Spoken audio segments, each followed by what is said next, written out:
I was sent the script and opened it up, and there was Snowtown across the cover, and for most Australians, they kind of, as soon as you mention Snowtown, you know of the murders. You know, and I started reading this script and was really quite surprised and shocked of the level of humanity in it. And then I was just really intrigued as to why this sort of brutality occurred so close to my childhood and my home. And then, with great trepidation and started reading, and it scared me in a big way. But then eventually, just thought the material was just too compelling to not be engaged with and to try to make a film about.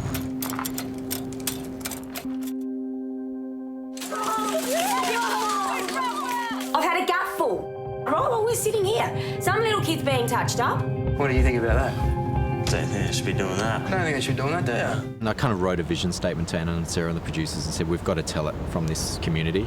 You know, we've got to go and film it there, and we've got to cast there as well. There's a really interesting dynamic with John Bunting, who came from Inala in Queensland. He was an outsider to this community.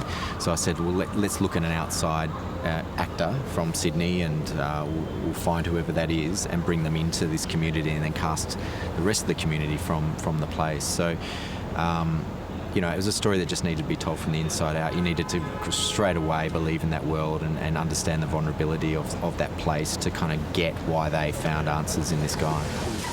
G'day, mate. Good morning, Dave. I'm John. How you doing? You all right? Pretty good. Nice to meet you. Take a seat, mate. You hungry? Yeah? I got some bacon and eggs going. Do you want that? Yeah. Yeah? All right. A lot of what you see in the film works because it's so spontaneous and so immediate. So it was like trying to capture everything. So just points. By the end of the filming, we had it pretty down pat. But at the start, it was flying by the seat of your pants. You know. Justin describes it as catching butterflies. Dan, who played John Bunting, went there for 12 weeks beforehand and spent a lot of time with each of the different cast members, and developing very genuine relationships. With Lucas, he was 24/7 with him. Everyone was like your best mate on set, and like, because we hung out so much and everyone hung out so much. Dan cooked us all dinner a couple of times, and we went fishing with the boys, and we went to concerts that they came to parties, and it was that sort of close relationship where you knew that when you had to go into them sort of places for them scenes and things like that, you could be yourself and you could put yourself into that situation and then come back out of it and just chat with it. The only kind of artist that we kind of looked at a little bit was Caravaggio, and it was mainly because of the light sources. A lot of these houses, all the windows are closed and the light's just coming through doors and from the fridge or a television. They're actually quite beautiful. I actually did see a beauty in this kind of landscape.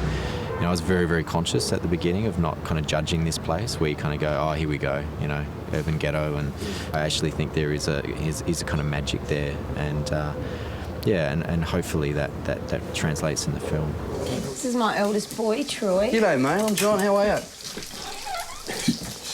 Jesus, bro, I fucking love seeing you. What do you have a big night of? I'd assume so, yes. Wild one, is he? It is nerve-wracking bringing it here and on such an international stage as this festival, but it's very, very difficult making films anyway, and especially one like this, and for us to kind of enjoy this experience and receive this kind of nourishment of validation that we must have created something here that is affecting people is really humbling and exciting. So yeah, it's good.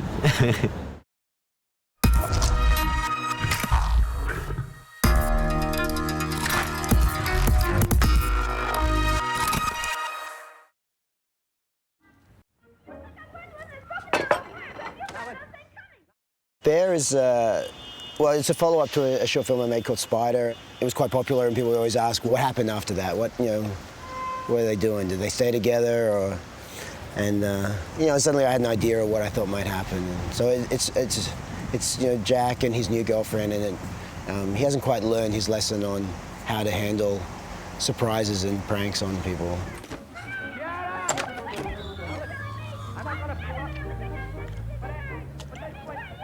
What? What's wrong? I treated it like it was a separate thing, but I think tonally, all my films have something similar about them, and it's got a different rhythm to Spider. I wanted to show more of his process of what he does, you know. What do you want? You want me out of the car? No, see? Now you're just being silly. A lot of my shorts come from dreams I have and or incidents I've been involved in, and Spider was a bit of a combination of, you know, the quote at the start is something my mum said when I was a kid, you know, it's all fun and games until someone loses an eye. And I used to have a toy spider that I pranked my mother with constantly when I was a kid, hiding it in different places in the kitchen. And then my brother and I had an incident in a car with a spider, and when we were driving on the freeway, and he was driving and lost control of the car because the spider crawled up his pants. Oh my God!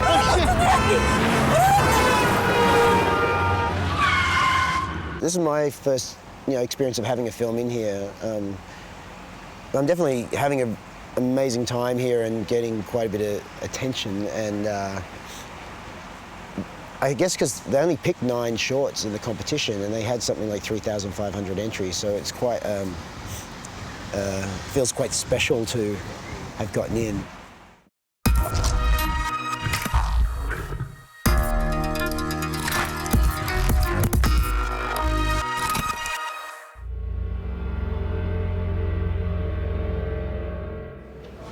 Sleeping Beauty comes from all different places. Of course, we have the fairy tale, Sleeping Beauty. We have the ancient practice of older men seeking to spend the night alongside younger women, younger girls. King Solomon in the Bible sent out to sleep beside young virgins. We have the contemporary practice of shady internet sites with sleeping girls. So this is something that's out there that I was responding to.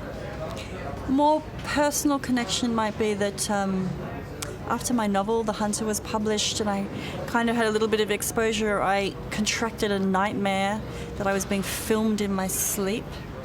And it was very disturbing because the sleeper dreams she's asleep in her own bed. When she is asleep in her own bed, it's feels very real.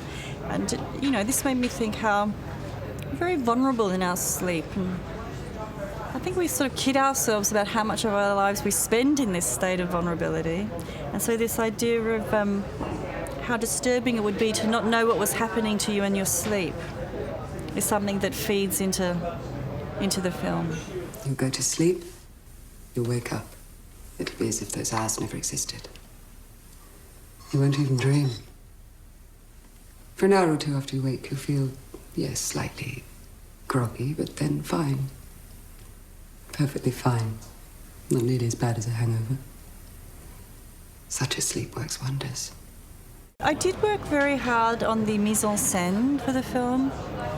I chose, at the point of writing in fact, this shooting style of these longer takes covering the scene. I like to think of the camera as a tender witness. And this is a haunting portrait of Lucy, this student. So, yeah, we're observing her through the film. And I hope that the style enables the audience to use their imagination, and it gives you that space. And the act of watching the film is something that it becomes an activity almost. It's not a game.